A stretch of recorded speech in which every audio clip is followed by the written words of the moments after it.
नमस्कार, जय जोहार, जय छत्तीसगढ़। मैं हूं आपका दोस्त और होस्ट सर्वेश सिंह और लेकर आ गया हूं लोकसभा चुनाव से जुड़े कुछ रोचक तथ्यों की एक और नई कड़ी। इस नई कड़ी में आज हम आपको अवगत कराएंगे कोरबा लोकसभा क्षेत्र के बारे में। कोरबा लोकसभा क्षेत्र बहुत ही रोचक, बेहद ही रोचक तथ्यों से जुड़ा पड़ा है। 2008 का परिसीमन जब हुआ था, वर्ष 2008 में जब परिसीमन हुआ था, तब इस परिसीमन में जांजगीर क्षेत्र के सारंगढ़ लोकसभा क्षेत्र को विलोपित कर एक नए लोकसभा क्षेत्र का निर्माण किया गया था, जिसका नाम पड़ा कोरबा लोकसभा क्षेत्र। और इस लोकसभा क्षेत्र के अंतर्गत कुल 8 विधानसभाएं आती हैं, जो कि अलग अलग जिलों से संबंधित हैं। वर्तमान परिदृश्य की अगर बात करें तो मनेंद्रगढ़, चिरमिरी और भरतपुर सोनहट जिले, जो कि नया बना जिला है, इसमें से भरतपुर, सोनहट, मनेंद्रगढ़ और बैकुंठपुर, ये 3 विधानसभाएं ऐसी हैं जो कोरबा लोकसभा क्षेत्र में आती हैं। इसके बाद बात करें स्वयं कोरबा जिले की, तो कोरबा जिले के रामपुर, पाली, तानाखार, कोरबा और कटघोरा, ये 4 विधानसभाएं हैं जो कि इसमें आती हैं। इसी प्रकार से गौरेला, पेंड्रा, मरवाही, जो कि वो भी एक नया जिला है छत्तीसगढ़ का, वहाँ की एकमात्र मरवाही विधानसभा सीट भी इस कोरबा लोकसभा क्षेत्र में आती है। अब अगर हम बात करें इन विधानसभाओं में वर्गवार चेंजेस दोनों में आते हैं, उसमें यह आता है कि 4 सामान्य विधानसभाएं हैं इस लोकसभा क्षेत्र में और 4 ही अनुसूचित जनजाति के लिए आरक्षित है। और अगर मतदाताओं की बात करें वर्तमान समय में कोरबा लोकसभा क्षेत्र में कुल 16,18,437 मतदाता हैं निर्वाचन आयोग के मुताबिक।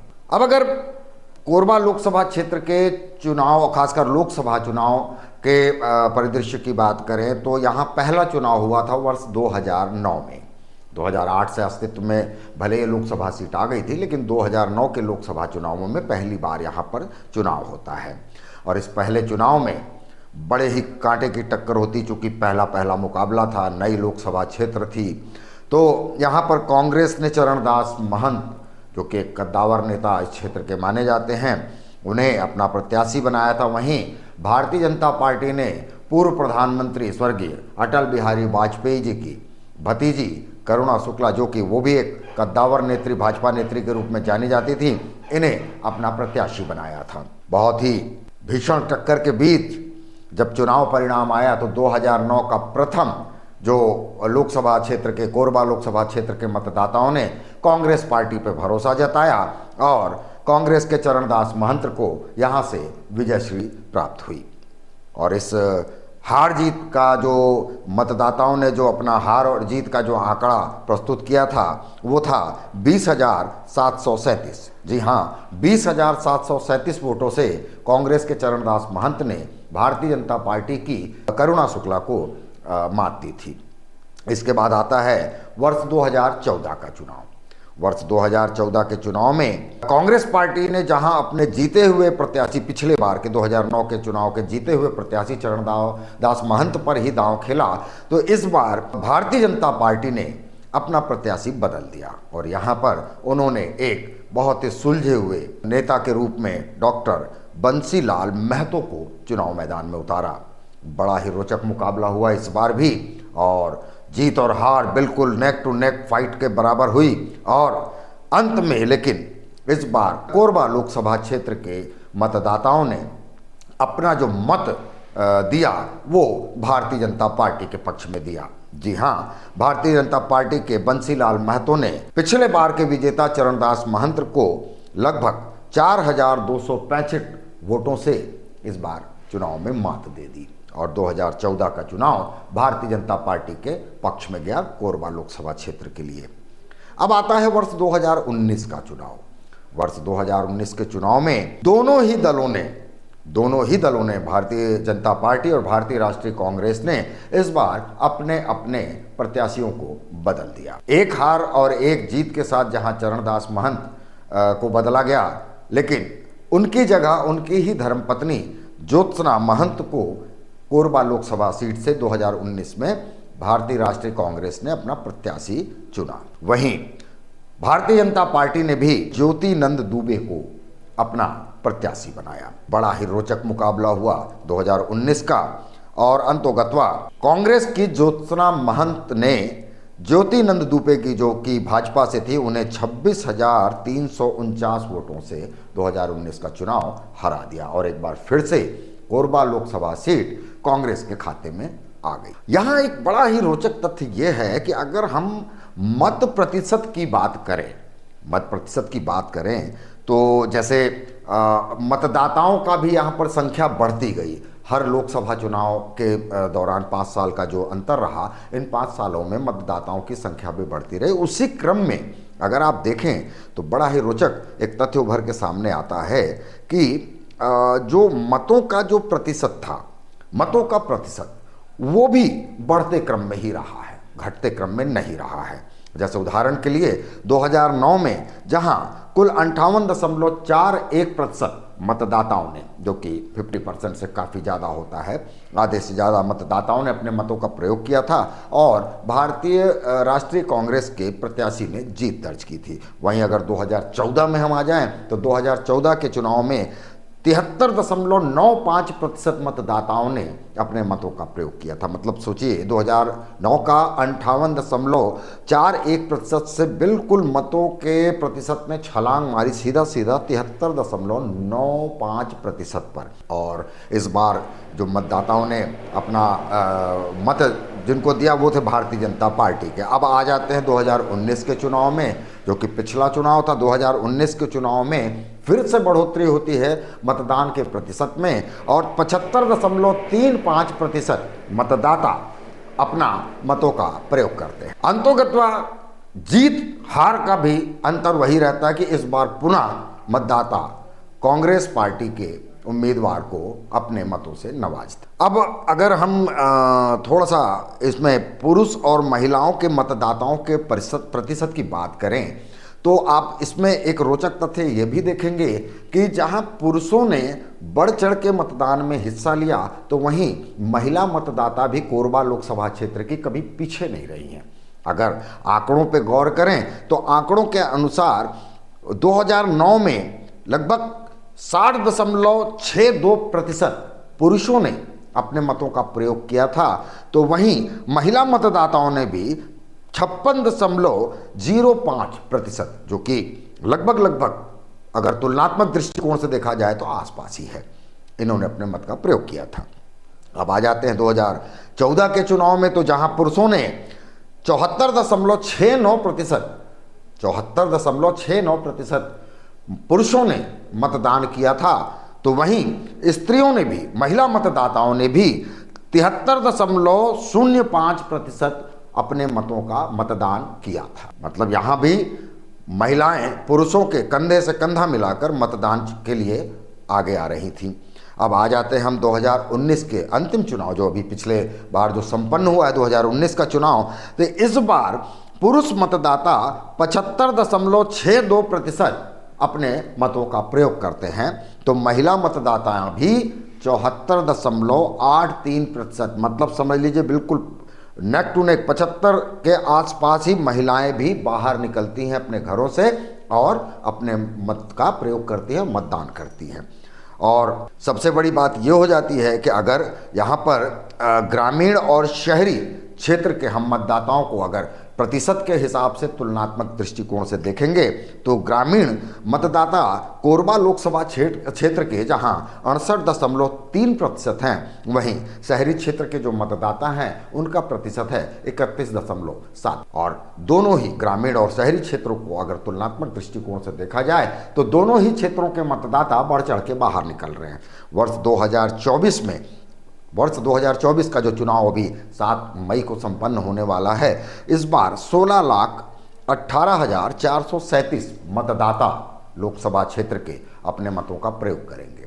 और देखना यही होगा कि जिस प्रकार से 2009 से 2019 तक कोरबा लोकसभा क्षेत्र के मतदाता बढ़ते क्रम के मतदान के प्रतिशत के बढ़ते क्रम में जिस प्रकार से उन्होंने प्रदर्शन किया था, क्या वो 2024 में भी रहेगा। और जिस प्रकार से पुरुष मतदाताओं की तुलना में महिला मतदाता बढ़ चढ़कर मतदान के लिए बाहर निकलते हैं, क्या वो इस बार भी निकलेंगी? क्योंकि इस बार भी रोचक मुकाबला है, सेम 2019 के जैसा, जब दो महिला प्रत्याशी मतदाताओं के सामने थे। हालांकि यहाँ अन्य दलों के भी लोगों ने बिल्कुल बढ़ चढ़ के हिस्सा लिया। और सबसे बड़ी आपको मज़ेदार बात बता दें कि 2019 के चुनाव में जो हार जीत का अंतर था, 2019 के जो चुनाव में हार जीत का अंतर था वो 26,349 के आसपास था, जिसमें अब फिर से आपको बता दें, जैसा हमने आपको पिछले लोकसभा क्षेत्र के रोचक तथ्यों के पिछले एपिसोड में हमने पिछली कड़ियों में बताया था कि नोटा ने 2019 के चुनाव में भी बहुत महत्वपूर्ण भूमिका निभाई थी। जी हाँ, दर्शकों को ये जानना बेहद जरूरी है कि NOTA none of them above, इनमें से कोई भी नहीं ने चौथा स्थान, जी हाँ चौथा स्थान कोरबा लोकसभा क्षेत्र में हासिल किया था और 19,305 वोट मतदाताओं ने नोटा को दिए। तो ये बड़ा एक रोचक तथ्य हो जाएगा कि 2024 में नोटा की क्या स्थिति रहती है। इसी प्रकार से कोरबा लोकसभा क्षेत्र में गोंडवाना गणतंत्र पार्टी, जिनका कि इस बार एक विधायक भी कोरबा लोकसभा क्षेत्र में हैं, हम बात कर रहे हैं पाली थानाकार विधानसभा क्षेत्र की, जहां से 2023 के पिछले विधानसभा चुनाव में पाली थानाखार से गोंडवाना गणतंत्र पार्टी के प्रत्याशी ने विधायक के रूप में जीत दर्ज की है। वही गोंडवाना गणतंत्र पार्टी वर्ष 2009 से 2019 के लोकसभा चुनावों में भी बिल्कुल ताल ठोक के चुनावी रण में मौजूद रही और बहुत ही बढ़िया उन्होंने भी टक्कर दी है। तो ये देखने लायक रहेगा कि 2024 में गोंडवाना गणतंत्र पार्टी का, चूंकि अब उनका एक विधायक भी यहाँ पर मौजूद है, तो उनकी परिस्थिति क्या रहेगी। अब अगर हम बात करें तुलनात्मक दृष्टिकोण से, तो यहाँ 8 विधानसभाओं में से 6 विधानसभा भारतीय जनता पार्टी के खाते में है 2023 के विधानसभा चुनाव के अनुसार। एक सीट हमने अभी जैसा बताया आपको कि गोंडवाना गणतंत्र पार्टी के पास है और एकमात्र रामपुर विधानसभा सीट जो कि कोरबा जिले में ही आती, वहाँ से भारतीय राष्ट्रीय कांग्रेस के विधायक हैं। बड़ा ही रोचक एक आंकड़ा बन रहा है और इन आंकड़ों के अनुसार अगर हम देखें तो 2009 में कांग्रेस यहाँ से जीत दर्ज करती है लोकसभा चुनाव में, 2014 में भारतीय जनता पार्टी यहाँ पे जीत दर्ज करती है, इसके बाद फिर 2019 के चुनाव आता है तो फिर से कांग्रेस यहाँ जीत दर्ज करती है। तो इस बार भी देखने लायक रहेगा और काफ़ी रोचक रहेगा कि क्या कोरबा लोकसभा क्षेत्र के मतदाता इसी क्रम को दोहराएंगे कि एक बार कांग्रेस, एक बार भाजपा, एक बार कांग्रेस और क्या इस बार फिर भाजपा, या फिर पुनः वो कांग्रेस पे ही भरोसा जताते। बहुत ही रोचक रहेगा ये चुनाव देखने लायक। अब अगर हम यहाँ पर जातिवार और माफ़ कीजिएगा, जातिवार और धर्म विशेष के अनुसार अगर हम बात करें मतदाताओं की, तो शेड्यूल कास्ट जो यहाँ मतदाता हैं, मतलब अनुसूचित जाति के जो मतदाता हैं, वो लगभग 9.2% मतदाता कोरबा लोकसभा क्षेत्र में आते हैं। वहीं एसटी शेड्यूल ट्राइब अनुसूचित जनजाति के मतदाताओं की अगर हम बात करें तो 44.5% अनुसूचित जनजाति के मतदाता कोरबा लोकसभा क्षेत्र में हैं। मुस्लिम मतदाताओं की संख्या 3.5% है और जैन मतदाताओं की संख्या 0.11% कोरबा लोकसभा क्षेत्र में है। ईसाई मतदाता यहाँ 1.52% निवासरत हैं और सिख मतदाता यहाँ 0.26% हैं। बौद्ध मतदाता की भी संख्या यहाँ पर है, उनका प्रतिशत है 0.06%। इस प्रकार से यहाँ कुल 16,18,437 मतदाता इस बार अपने मतों का प्रयोग करेंगे और हार जीत को तय करेंगे।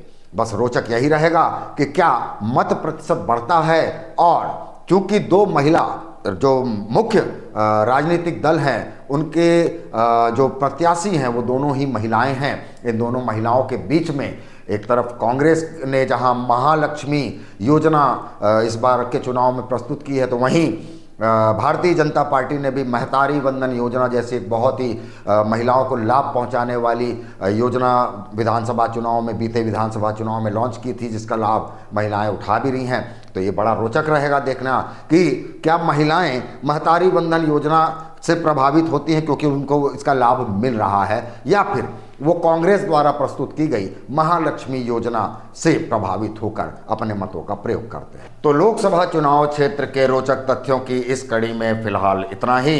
कैसा लगा ये एपिसोड आपको, और रोचक तथ्यों से रूबरू होना आपको कैसा लग रहा है, हमें कमेंट बॉक्स में ज़रूर बताइएगा। और फिलहाल मुझे इजाज़त दीजिए, जल्द ही आपसे मिलेंगे एक नए एपिसोड के साथ, एक नए लोकसभा क्षेत्र के साथ। नमस्कार, जय जोहार, जय छत्तीसगढ़।